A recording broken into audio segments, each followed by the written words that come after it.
Hello बच्चों, आज हम पढ़ेंगे 11th क्लास की लेखा शास्त्र की बुक का चैप्टर नंबर 3 प्रारंभिक लेखे की पुस्तकें। तो हम शुरू करते हैं।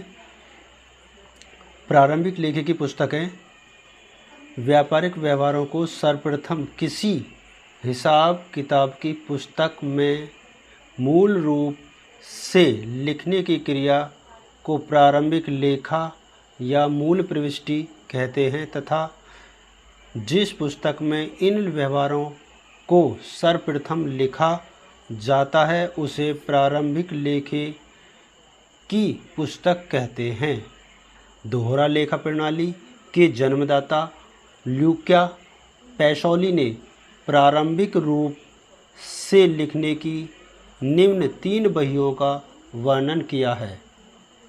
नंबर 1 स्मरण बही या कच्ची बही, नंबर 2 रोजनामचा या जर्नल तथा सहायक बहियाँ, नंबर 3 खाता बही।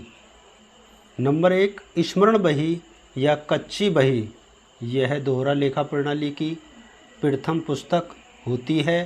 यह मोटे पन्नों की बनी होती है तथा इसके सिरों पर डोरी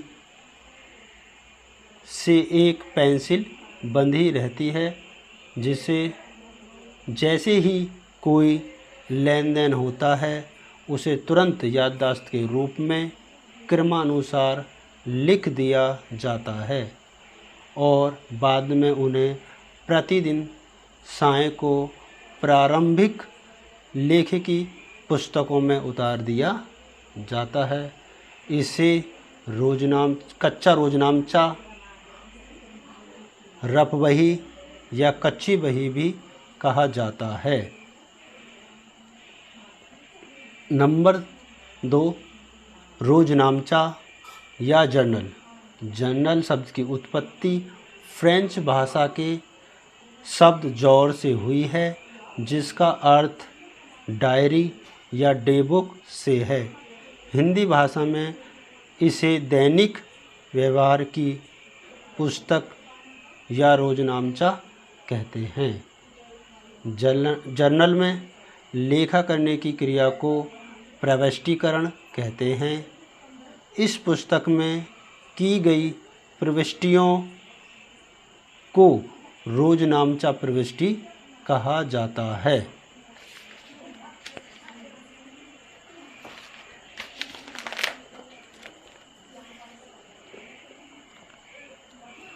रोजनामचा या जर्नल का प्रारूप, इसमें ये 5 कॉलम हैं। पहला कॉलम तिथि डेट, दूसरा कॉलम विवरण पर्टिकुलर्स, तीसरा कॉलम खाता पृष्ठ संख्या LF और चौथा कॉलम आपका धनराशि ऋणी डेबिट अमाउंट, लास्ट कॉलम धनराशि धनी क्रेडिट अमाउंट। यहाँ आपका जो लेखा होगा इस यहाँ से स्टार्ट करेंगे और अकाउंट शब्द लिख के ऋणी या डेबिट लिखेंगे और जो क्रेडिट वाला होता है उसको हम 2 से स्टार्ट करके टू अकाउंट जो भी नाम होगा यहाँ लिखेंगे इस तरीके से। फिर डेबिट अमाउंट के सामने डेबिट अमाउंट लिखते हैं और क्रेडिट के आगे क्रेडिट लिखते हैं। इन दोनों का टोटल करते हैं, टोटल एक ही लाइन में लिखा जाता है और यहाँ इस तरीके से दर्शाते हैं। उसके बाद तीसरे नंबर पर आपका है खाता बही। खाता बही वह पुस्तक है जिस पुस्तक में समस्त व्यापारिक लेन देनों को उनकी प्रकृति के अनुसार अलग अलग मदों में वर्गीकृत कर प्रत्येक मद को एक खाते का रूप दिया जाता है, उसे खाता बही कहते हैं। अब हम खाता बही का प्रारूप देखते हैं। खाता बही का प्रारूप, इसके 2 भाग होते हैं। बायां भाग ऋणी पक्ष होता है और दायां भाग धनी क्या बोलेंगे क्रेडिट या धनी पक्ष होता है। पहले इसके दोनों भागों में 4-4 कॉलम होते हैं। पहले भाग के 4 कॉलम, पहला तिथि, डेट, विवरण, पर्टिकुलर्स, तीसरा रोजनामचा पृष्ठ संख्या या जेएफ, और चौथा कॉलम धनराशि। और इधर दाएं पक्ष के पहला कॉलम तिथि, डेट, दूसरा विवरण, पर्टिकुलर्स, तीसरा रोजनामचा पृष्ठ संख्या जेएफ, और चौथा धनराशि। इस तरीके से। और इसकी जो हम बाएं पक्ष में जो भी लिखा करते हैं वो 2 से स्टार्ट करते हैं, और बाएं पक्ष में जो भी लिखे करते हैं वो 22 से स्टार्ट करते हैं। इसके बाद आगे हम पढ़ते हैं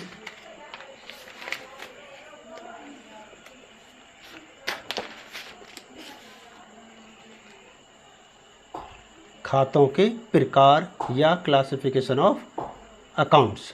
पहली विचारधारा है हमारी पुरानी विचारधारा, जिसे हम इंग्लिश में बोलेंगे ट्रेडिशनल अप्रोच। इस विचारधारा के अनुसार हम अकाउंट्स को मूल रूप से 2 भागों में विभाजित करते हैं। पहला भाग पर्सनल अकाउंट, व्यक्तिगत खाते। दूसरा भाग इम्पर्सनल अकाउंट, व्यक्तिगत खाते। अब व्यक्तिगत खातों के 3 भाग होते हैं। पहला भाग नेचुरल पर्सनल अकाउंट्स, प्राकृतिक व्यक्तिगत खाते। दूसरा आर्टिफिशियल पर्सनल अकाउंट, कृत्रिम व्यक्तिगत खाते। और तीसरा रिप्रेजेंटेटिव पर्सनल अकाउंट, प्रतिनिधित्व व्यक्तिगत खाते।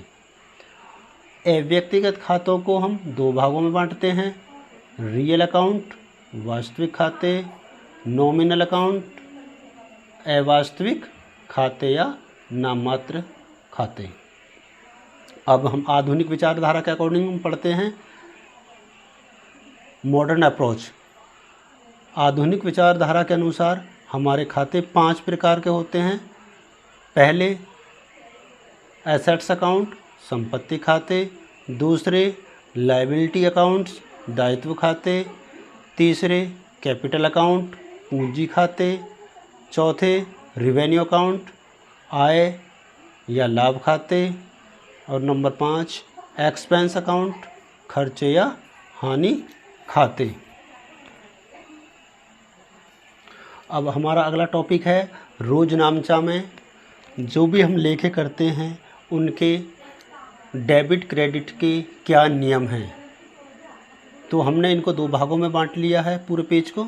तो एक तरफ लिखे हमने डेबिट करने के नियम, दूसरी साइड में लिखे हमने क्रेडिट करने के नियम। तो हम पहले व्यक्तिगत खातों में देखेंगे। व्यक्तिगत खाते यानी कि पर्सनल अकाउंट में, तो इसमें हम पाने वाले व्यक्ति के नाम को ऋणी करते हैं, यानी कि रिसीवर्स नेम क्या होगा, डेबिट होगा। और धनी पक्ष में देखते हैं, देने वाले व्यक्ति के नाम को धनी करते हैं, अर्थात गिवर्स नेम क्रेडिट होगा। उसके बाद हम देखते हैं नंबर 2 पर वास्तविक या संपत्ति खाते, रियल अकाउंट में। इसमें डेबिट करने का नियम, व्यापार में आने वाली वस्तु को ऋणी करते हैं। और क्रेडिट, व्यापार से जाने वाली वस्तु को धनी करते हैं, अर्थात what's goes out from business आपका क्रेडिट होगा, व्हाट्स कम इन बिजनेस आपका डेबिट होगा। उसके बाद नंबर 3 हमारे वास्तविक, अवास्तविक या नाममात्र के खाते, नॉमिनल अकाउंट। इसमें क्या होता है, सभी खर्चे तथा हानियों को ऋणी करते हैं, अर्थात all expense and loss debit. Credit करने का नियम, सभी आय तथा लाभों को धनी करते हैं, अर्थात all income and profits credit. कुछ ऐसे अकाउंट जो आपके जर्नल में मोस्टली आप क्या करेंगे, उन्हें डेबिट करेंगे या फिर क्रेडिट करेंगे। तो पहले हम पढ़ते हैं डेबिट वाले। कुछ कंडीशनों को छोड़कर ये आपका जो परचेज अकाउंट होगा मोस्टली क्या होगा, डेबिट होगा। तो पहला आपका है परचेज अकाउंट, दूसरा आपका है ड्राइंग अकाउंट यानी कि आहरण खाता, और तीसरा है आपका सेल्स रिटर्न यानी कि विक्रय वापसी खाता। ये 3 खाते हैं मोस्टली आपके डेबिट ही होंगे। और इसके बाद हम क्रेडिट वाले अकाउंट्स के बारे में पढ़ लेते हैं।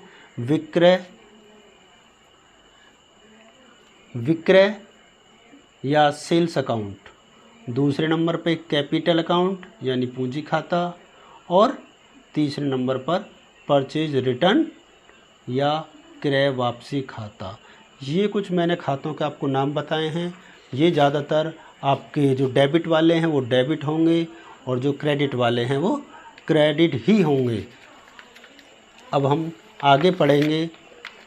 आपकी जो आधुनिक विचारधारा है उसके अनुसार मैंने आपको बताए थे कि खाते 5 प्रकार के होते हैं, और अब हम उन्हें भी पढ़ लेते हैं कि उनको हम किस प्रकार डेबिट या क्रेडिट करते हैं।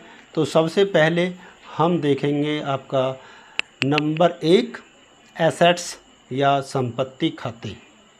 तो इसे डेबिट करने का नियम क्या है? इंक्रीज इन एसेट्स, यदि संपत्ति में वृद्धि होती है तो उसे आप डेबिट करेंगे। डिक्रीज इन एसेट्स, यदि संपत्ति में कमी होती है तो उसे आप क्रेडिट करेंगे। और नंबर 2 पर आता है आपका लायबिलिटीज़ अकाउंट यानी दायित्व खाते।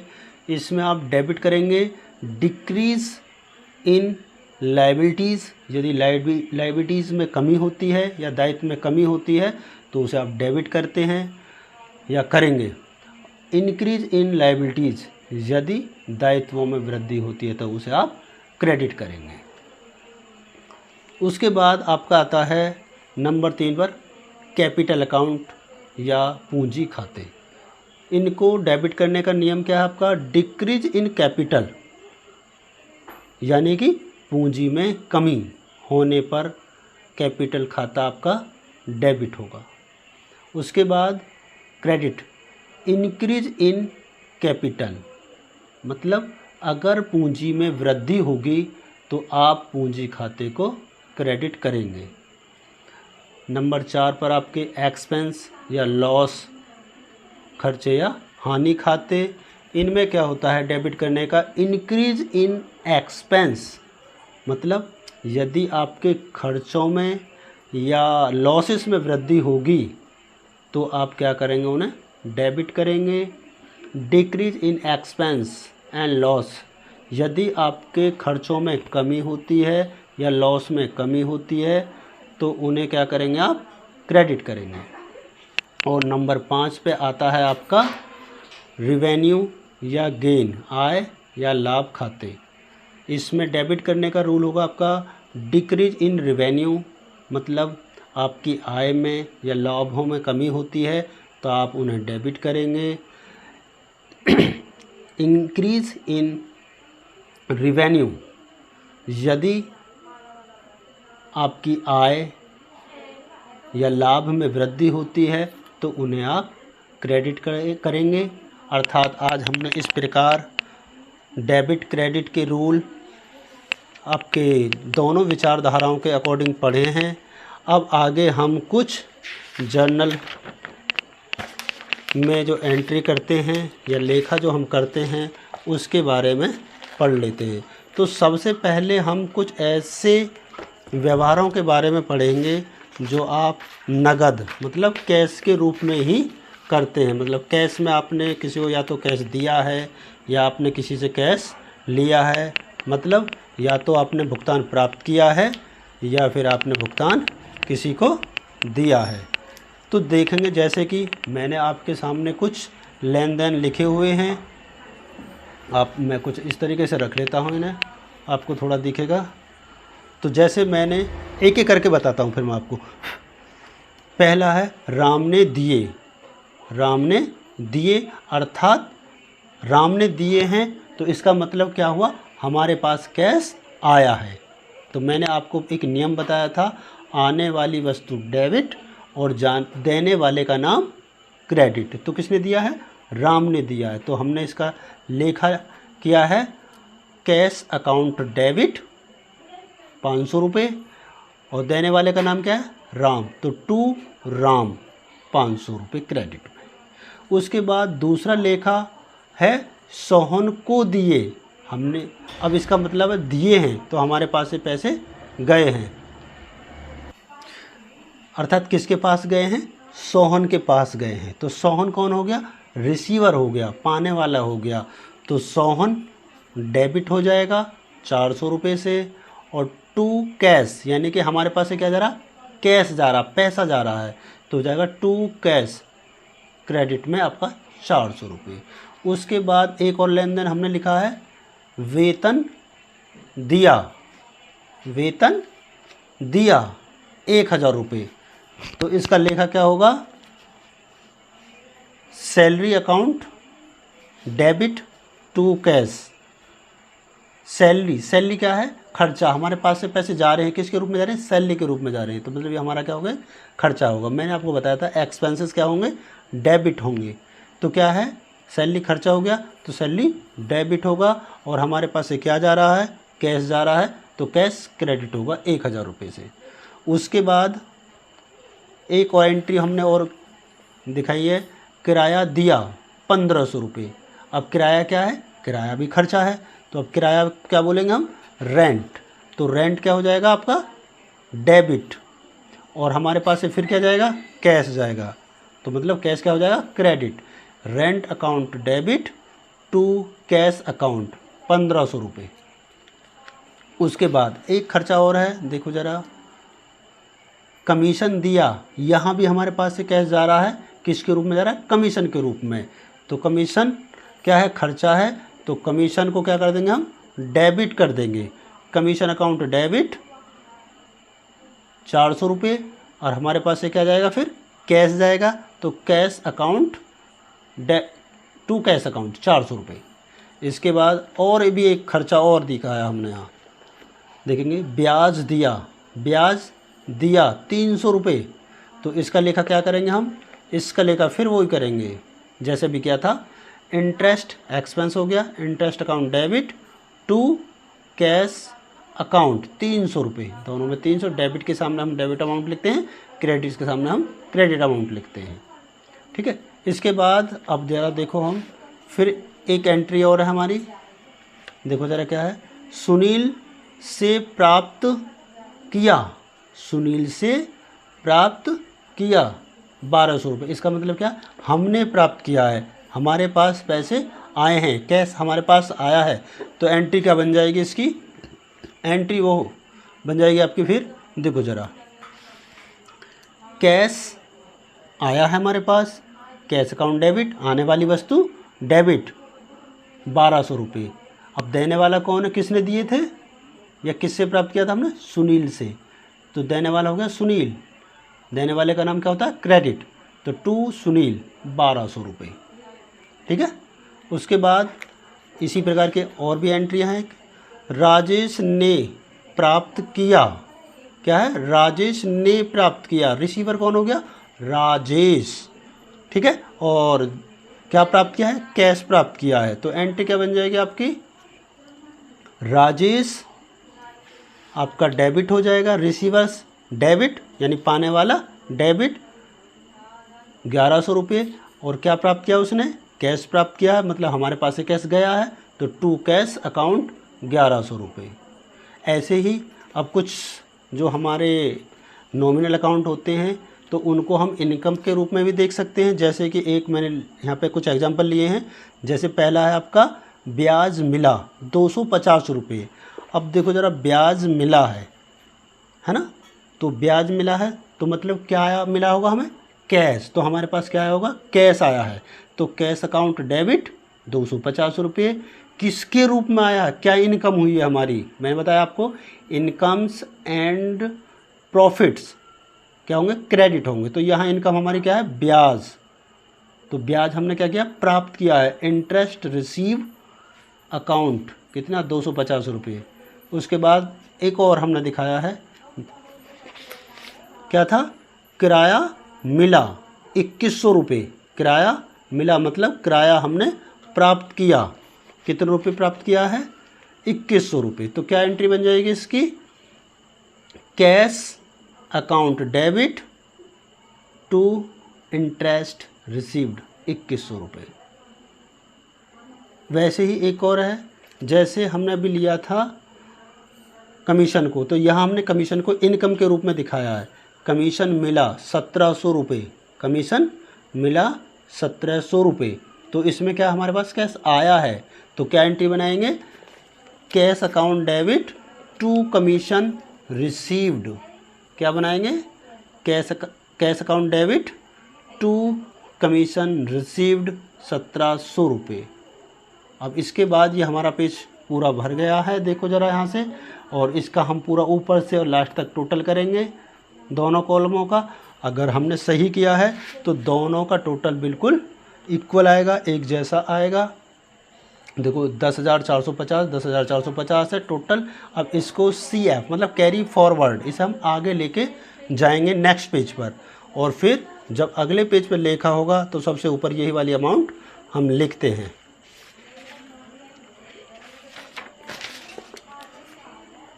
ये देखो, अब वहाँ से हमने कैरी फॉरवर्ड किया था, तो यहाँ हमने इसे क्या लिखा है, बिलो फॉरवर्ड, मतलब नीचे लेके आए, नीचे लेके आए हैं 10,450 दोनों कॉलमों में।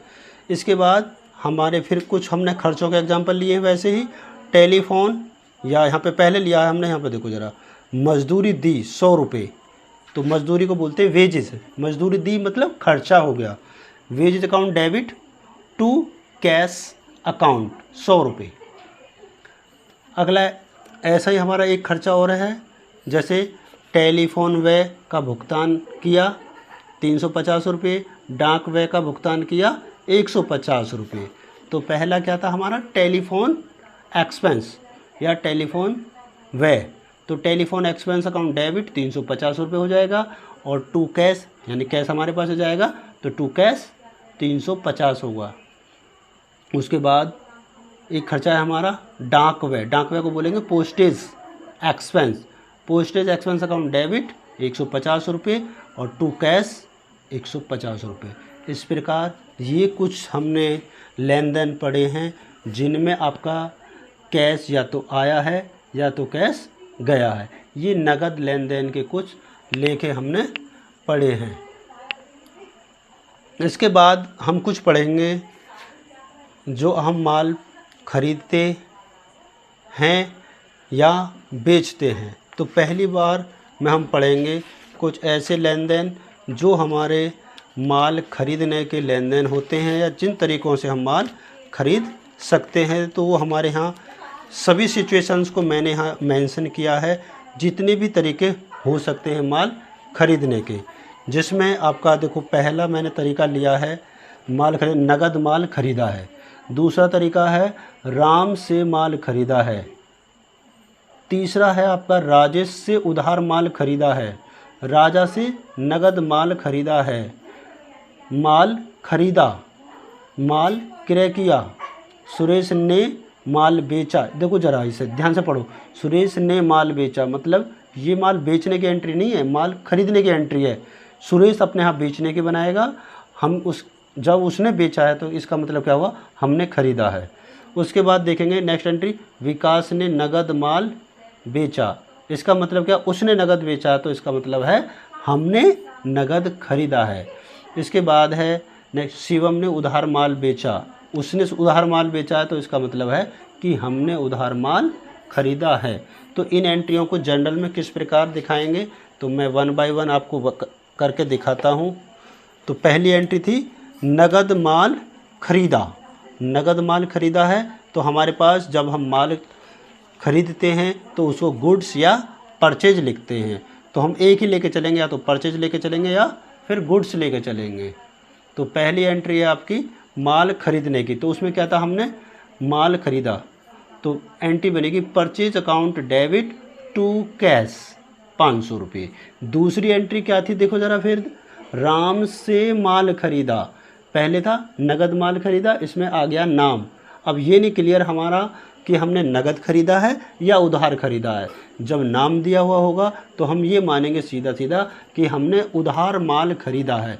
जब हम उधार खरीदेंगे तो परचेज अकाउंट डेबिट और टू माल बेचने वाले का नाम लिखेंगे, अगर नाम दिया हुआ है तो यहाँ है राम, तो यह purchase account debit to Ram 1000 रुपये। उसके बाद तीसरी एंट्री है हमारी, देखो ज़रा क्या थी, तीसरी एंट्री थी राजेश से उधार माल खरीदा, यहाँ नाम भी दिया हुआ है और उधार शब्द को भी लिखा हुआ है, तो फिर एंट्री सेम वैसे ही बनेगी, परचेज अकाउंट डेबिट 1500 रुपये और टू राजेश 1500 रुपये। इसके बाद नेक्स्ट एंट्री देखेंगे, फिर उसमें हमने क्या लिखा था, राजा से नगद माल खरीदा, यहाँ नाम तो दिया हुआ लेकिन नगद शब्द को भी मेंशन किया हुआ है, 1600 रुपये का माल खरीदा है, तो एंट्री बन जाएगी purchase account debit to cash 1600 रुपये। उसके बाद नेक्स्ट एंट्री है नंबर 5। नंबर 5 में क्या था, माल खरीदा, अब यहाँ ना तो नाम है और ना ही नगद उधार, किसी का कोई जिक्र नहीं है, तो हम सीधा सीधा मानेंगे कि हमने नगद माल खरीदा है, तो purchase account debit to cash 1700 रुपये। नेक्स्ट एंट्री है 16वीं, इसमें हमने बस शब्द को चेंज किया, माल क्रय किया, जहाँ खरीदा था वहाँ क्रय किया, ये शब्द भी मिलेगा आपको, तो माल क्रय किया, हम यहाँ भी वही एंट्री बनाएंगे जो अभी हमने 5वें नंबर पर बनाई थी, purchase account debit to cash, purchase account debit to cash 1200 रुपये। इसके बाद नेक्स्ट एंट्री है क्या थी, सुरेश ने माल बेचा, इसका मतलब है सुरेश ने माल बेचा है, हमने माल खरीदा है, तो हम अपने यहाँ एंट्री बना रहे हैं खरीदने की, तो खरीदने की एंट्री बन जाएगी purchase account debit to Suresh, purchase account debit to Suresh, purchase account debit to Suresh, ठीक है। और उसके बाद नेक्स्ट एंट्री है हमारी क्या थी, विकास ने नगद माल बेचा 800 रुपये का, उसने नगद बेचा, तो इसका मतलब क्या हुआ, हमने नगद खरीदा है, तो एंट्री बन जाएगी आपकी purchase account debit to cash 800 रुपये। नेक्स्ट एंट्री आपकी क्या है, शिवम ने उधार माल बेचा, मतलब क्या है, शिवम ने उधार बेचा है, इसका मतलब हुआ कि हमने उधार माल खरीदा है, तो परचेज अकाउंट डेबिट 700 रुपये टू शिवम 700 रुपये। अब आगे हम पढ़ेंगे कुछ ऐसे लेखे जिनमें हम जो खरीदा हुआ माल है किसी कारणवश या ख़राब हो या जैसा हमने माल मांगा है वैसा ना मिला हो, तो उसके कारण हम उस जो खरीदा गया माल है उसे हम वापस भी करते हैं, तो उसके किस प्रकार हम लेखे करते हैं। तो पहली एंट्री मैंने यहाँ पे लिखी है, राम को माल वापस किया, राम को माल वापस किया, मतलब जो हमने क्रय किया था वो माल हम वापस कर रहे हैं, किसको, जिसने बेचा था हमें, तो यहाँ कौन है, राम को कर रहे हैं, तो एंट्री बन जाएगी आपकी राम रिसीवर हो गया, राम को माल वापस करें तो राम डेबिट हो गया टू परचेज रिटर्न, मतलब जो हमने खरीदा था वो हमारे पास से वापस जा रहा है 100 रुपये। दूसरी एंट्री है हमारी माल वापस किया, माल वापस किया, भाई जिससे हमने ख़रीदा होगा जो भी विक्रेता होगा उसी को माल वापस करेंगे, यहाँ किसी का नाम नहीं दिया हुआ है, तो या तो हम लिखेंगे इसकी जगह पर, जब हमें नाम नहीं दिया होगा उसी विक्रेता वेंडर या क्रेडिटर, जिससे हमने उधार माल खरीदा है लेनदार, वेंडर या creditors account debit to purchase return 300 रुपये, ठीक है। इसी के साथ साथ हम वापसी वाले और भी लेके पढ़ लेते हैं, जैसे कि वापसी में क्या था, विक्रय वापसी, जो हमने माल बेचा है वो वापस हमारे पास आ जाए, जैसे एक है आपका विकास ने माल वापस किया 700 रुपये, हैं, तो जब जो माल हमने बेचा है वही तो हमारे पास वापस आएगा, तो मतलब इसकी एंट्री बनाएंगे हम इस तरीके से, क्या है, सेल्स रिटर्न, मतलब जो बेचा था हमने वो हमारे पास आ रहा, सेल्स वापस आ रही है, sales return account debit to Vikas 700 रुपये, 700 डेबिट क्रेडिट में आ गया आपका।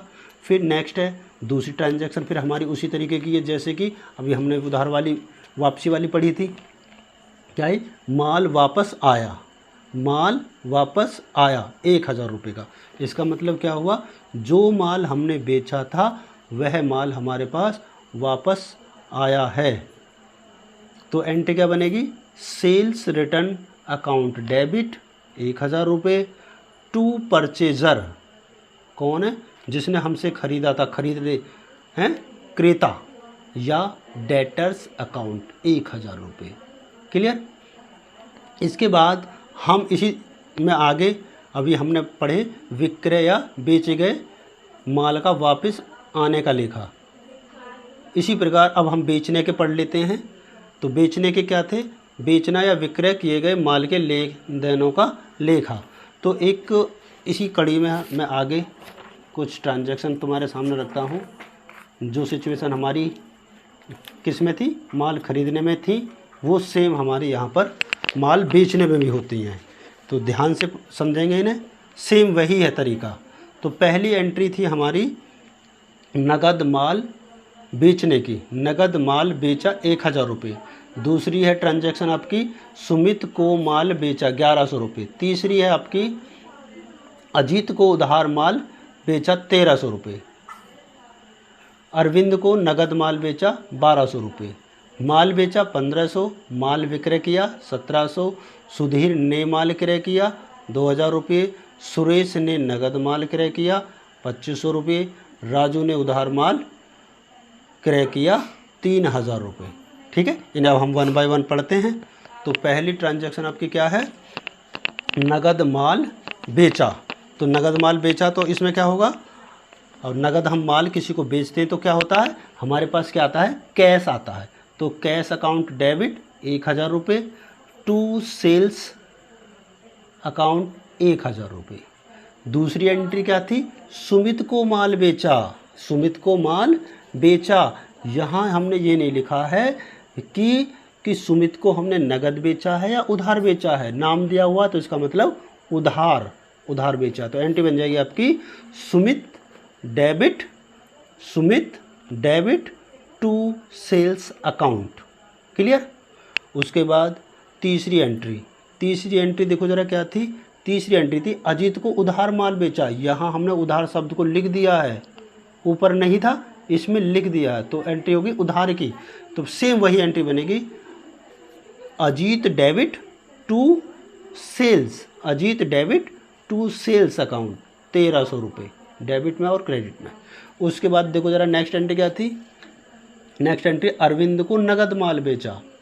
यहाँ पे क्या हो गया, नगद शब्द को जोड़ दिया है। तो नगद बेचा मतलब कैश हमारे पास आया है। तो एंट्री बन जाएगी cash account debit to sales account 1200 रुपये। ठीक है। उसके बाद नंबर 5 पर माल बेचा है, जिसका मतलब क्या है, नाम भी नहीं है, नगद उधार भी नहीं कहा गया है। तो इसका मतलब सीधा ये है आपका कि आपने नगद माल बेचा है। नगद माल बेचा है तो कैश आएगा और सेल्स जाएगी। तो एंट्री बन जाएगी आपकी cash account debit to sales account 1500 रुपये से। नंबर 6 सेम वैसे ही बनेगी आपकी एंट्री, क्या है, विक्रय किया, माल विक्रय किया। अगर विक्रय शब्द लिखा हुआ इसका मतलब भी विक्रय है। माल बेचा आपने, माल विक्रय किया 1700 रुपये। एंट्री बन जाएगी cash account debit to sales account, cash account debit to sales account 1700 रुपये। इसके बाद आगे कुछ और ट्रांजैक्शन है, उन्हें भी पढ़ लेते हैं। नंबर 7 पर क्या है, सुधीर ने माल क्रय किया। उसने माल क्रय किया तो इसका मतलब हमने उसे माल बेचा है। हम अपने यहाँ पर बेचने की एंट्री बनाएंगे। तो क्या बनेगी एंट्री, सुधीर डेबिट 2000 रुपये टू सेल्स अकाउंट 2000 रुपये। ठीक है। नंबर 8 देखेंगे, सुरेश ने नगद माल क्रय किया। इसका मतलब क्या हुआ, जब सुरेश ने नगद माल क्रय किया है तो हमने नगद माल बेचा है।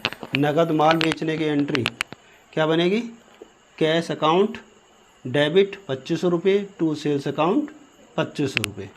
नंबर 9 क्या है, राजू ने उधार माल क्रय किया। इसका मतलब क्या हुआ कि हमने राजू को उधार माल बेचा है। तो Raju debit to sales account 3000 रुपये। ठीक है। तो ये हमने अभी पढ़ लिए सेल्स के लेखे, परचेज के लेखे, परचेज रिटर्न के लेखे, सेल्स रिटर्न के लेखे। अब आगे इसी सीक्वेंस में हम आगे बढ़ते हैं, व्यापार प्रारंभ करने के लेखे। व्यापार प्रारंभ करने के लेखे, तो इसमें आपके कुछ लेन देन है, किस तरीके से होते हैं ये व्यापार प्रारंभ में। तो देखो ज़रा, पहली से जो आपके सामने मिलेगा, जो लेखा मिलता है आपको, नगद रोकड़ से व्यापार आरंभ किया 1 लाख रुपए, सीधा सीधा होगा। दूसरा तरीका आपका ये होगा, किसी का नाम दिया हुआ होगा, मुकेश ने व्यापार आरंभ किया 1 लाख रुपए। यहाँ 10,000 से क्या था, यहाँ 1 लाख आ गया है बस। उसके बाद है तीसरी कंडीशन ये हो सकती है, राम ने नाम दिया हुआ है, राम ने व्यापार आरंभ किया नगद। देखो यहाँ नगद भी आ गया, नगद 10,000 रुपये और माल 5,000 रुपये, तो टोटल मिला के आपका हो गया 15,000 रुपये। और चौथी सिचुएशन जो हो सकती है आपके सामने, ये हो सकती है, रमेश ने नाम दिया हुआ है, ने 5,000 नगद, 2,000 रुपये माल और 5,000 रुपये फर्नीचर से व्यापार आरंभ किया। अब ये आपके सामने 4 सिचुएशंस हैं या 4 कंडीशन हैं जिस तरीके से आप व्यापार आरंभ कर सकते हैं, या आपको क्वेश्चन में ये चारों तरीकों में से कोई भी एक तरीका मिलेगा। तो इनको हम अपने जर्नल में किस प्रकार लिखते हैं, तो ये मैं आपको 1 बाय 1 समझाता हूँ। तो पहली जो आपकी सिचुएशन है वो है, नगद रोकड़ से व्यापार आरंभ किया 10,000 रुपये। तो एंट्री क्या बनेगी जर्नल में, जर्नल में हमारी एंट्री बनेगी, कैश अकाउंट डेबिट 10,000 रुपये टू कैपिटल अकाउंट 10,000 रुपये। ठीक है। उसके बाद दूसरा तरीका था, इसमें नाम था, मुकेश ने व्यापार आरंभ किया 1 लाख रुपये।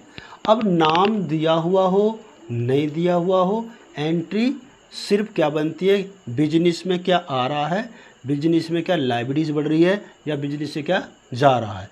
तो बिजनेस में क्या आया, कैश आया है। ठीक है, कैश अकाउंट डेबिट 1 लाख रुपये टू किसके लिए आया, पूंजी के लिए, capital account, to capital account 1 lakh रुपये। ठीक है। उसी प्रकार नेक्स्ट सिचुएशन थी आपकी क्या, राम ने व्यापार आरंभ किया, नगद 10,000 रुपये, माल 5,000 रुपये। तो इसका लेखा करेंगे आप, देखो ज़रा, नगद के लिए कैश अकाउंट डेबिट, जो माल है उसके लिए आप गुड्स को भी डेबिट कर सकते हैं या फिर स्टॉक अकाउंट लिख के भी डेबिट कर सकते हैं, जो आपको सही लगे वो आप लिख देना। ठीक है।